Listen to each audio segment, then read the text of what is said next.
اگر علماء دیوبند مشرک ہوتے تو ہم علماء دیوبند کے وارث بننے کی کوشش کرتے ہیں, ہم بھی قبر پرست ہوتے, ہم بھی قبروں پہ جاتے. سعودی عرب میں ایک عالم نے کتاب لکھی کہ تبلیغی جماعت والے قبر پرست ہیں, اور بہت بڑے عالم ہیں, میں ان کا نام بھی بیان کر سکتا ہوں لیکن فتنے کے علاوہ کچھ بھی نہیں ہوگا. عربی میں کتاب ہے ان کی, میں نے خود پڑھی ہے. بہت بڑے چوٹی کے عالم اور بڑے نیک پرہیزگار. کتاب میں کیا لکھ رہے ہیں؟ تبلیغی جماعت والے کیا ہیں؟ قبر پرست. میں نے کہا اگر کچھ اور کہہ دیتے شاید ہم مان لیتے, شاید امکان تھا. 3 دن کی جماعت میں نکل کے دیکھ لیتے تو پتہ چلتا کہ تبلیغی جماعت والے جتنے قبر پرستی کے خلاف ہیں عملاً اتنا شاید دنیا میں کوئی دوسرا. وہ تو توحید میں اتنا مبالغہ کرتے ہیں کہ جہاں ہونا چاہیے وہاں بھی نہیں ہونے کے قائل. کہتے ہیں اللہ سے سب کچھ ہوتا ہے, دکان سے کچھ بھی نہیں ہوتا. اس چکر میں بعضوں نے دکانوں پہ تالے ڈال کے نکل گئے. یہ وہ تو جہاں سے ہو رہا ہے وہاں سے ہونے کے قائل نہیں ہے, تو جہاں قبر سے نہیں ہو رہا وہاں سے ہونے کے کہاں سے قائل ہوں گے. لیکن کیا ہے, فتنہ پرست لوگوں نے علماء دیوبند کی کتابوں کو سے تروڑ مروڑ کے چیزیں نکال نکول کے ایسا ملغوبہ بنا کے عرب علماء کے سامنے پیش کیا کہ وہ بھی کنفیوژن کا شکار ہوئے ہیں. میں نے کہا یہ بزرگ عالم ایک دفعہ ادھر پاکستان یا ہندوستان آ جائے, میں ان کو شب جمعہ میں لے کے جاؤں گا اور کہوں گا ان کا بیان شروع اس سے ہوتا ہے کہ اللہ سے ہوتا ہے, اللہ کے غیر سے نہیں, درمیان میں بھی یہ اور ختم بھی اسی پہ. اور ہم نے تبلیغ میں درجنوں بار دیکھا ہے کہ قبر کے سامنے سجدہ کیے ہوئے لوگوں کو اٹھا کے ان کو قبرستان سے اٹھا کے کہاں لے کر آئے ہیں؟ مسجدوں میں. تو کتابوں کے پروپیگنڈے پہ مت جاؤ, عمل دیکھو ہو کیا رہا ہے,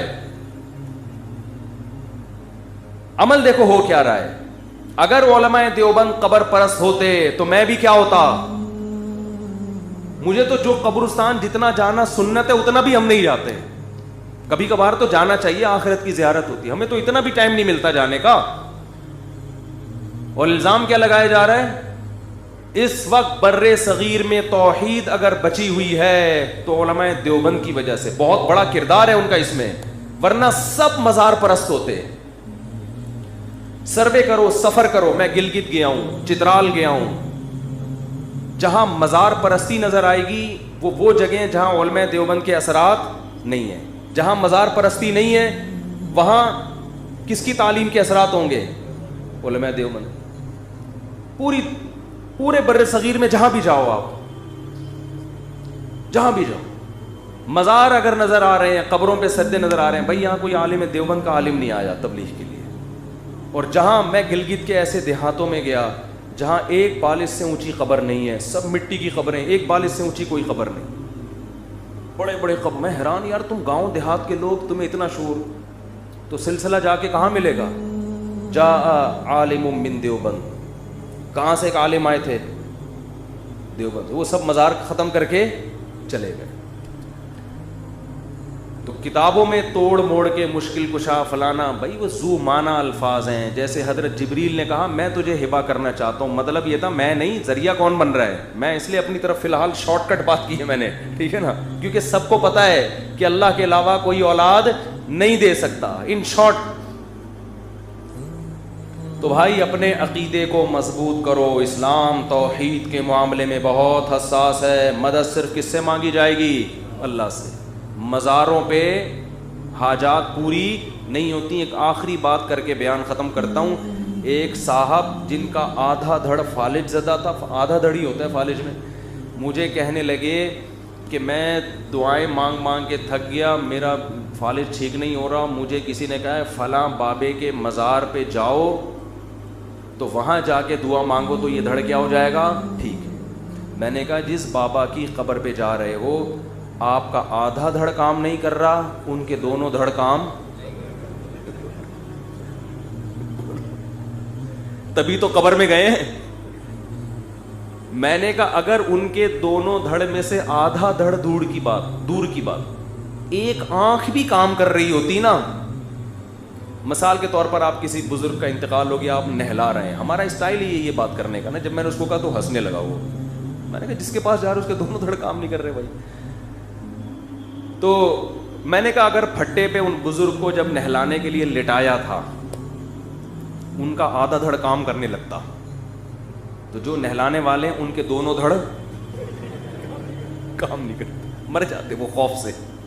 کسی بھی مذہبی تنظیم کو بدنام کرنے کا انہوں نے پوری بلی تبلیغ جماعت پہ ڈال دی ہے, اور سب کو پتہ ہے وہ کون لوگ ہیں.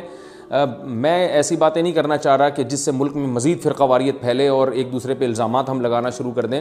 دنیا کی ایک واحد جماعت ہے جو فرقہ واریت کے لیبل سے پاک ہے, جس کے طرز عمل میں آپ کو طنز نہیں ملے گا, جس میں فرقہ واریت نہیں ملے گی, جس میں کوئی تشدد نہیں ملے گا. تبھی پوری دنیا میں بآسانی تبلیغ والوں کو ویزا مل جاتا ہے اور بآسانی وہ جا سکتے ہیں. اس کی وجہ یہ ہے کہ ایک ہمارے پاس دنیا کو دکھانے کے لیے واحد ایک جماعت ہے جو اسلام کا ایک ہم بتاتے ہیں کہ دیکھو یہ ہے اسلام, یہ ہے اسلام کا اصل تعارف. تو ایک ایسی جماعت جس نے آج تک گورنمنٹ کے کسی لاء کے خلاف مخالفت نہیں کی ہے, کسی کے مزاحم نہیں بنے ہیں, تو بہت افسوس کے ساتھ کہنا پڑتا ہے کہ اس جماعت کو مسلسل طعن و تشنیع کا ہدف بنایا جا رہا ہے. جماعت سے اللہ نے بہت کام لیا ہے. آج میں اگر اللہ مجھ سے کوئی ٹوٹا پھوٹا کام لے رہا ہے تو یہ اس میں بنیادی کردار تبلیغ جماعت کا ہے. آپ جتنے بھی دیندار لوگ دیکھیں گے, میں نہیں کہتا کہ 100%, لیکن آج اگر آپ کو لوگوں کی داڑیاں نظر آ رہی ہیں, آج لوگ آپ کو نماز پڑھتے ہوئے نظر آ رہے ہیں, تو کہیں نہ کہیں لنک اس کا تبلیغ سے جا کے نکلے گا. اکثریت کی بات میں کر رہا ہوں. تو ہمارے پاس پوری دنیا کو دکھانے کے لیے ایک ہی ہے جس پر ہم فخر کر سکتے ہیں. تو ہمیں اس جماعت کو اس طرح طعن و تشنیع کا نشانہ نہیں بنانا چاہیے.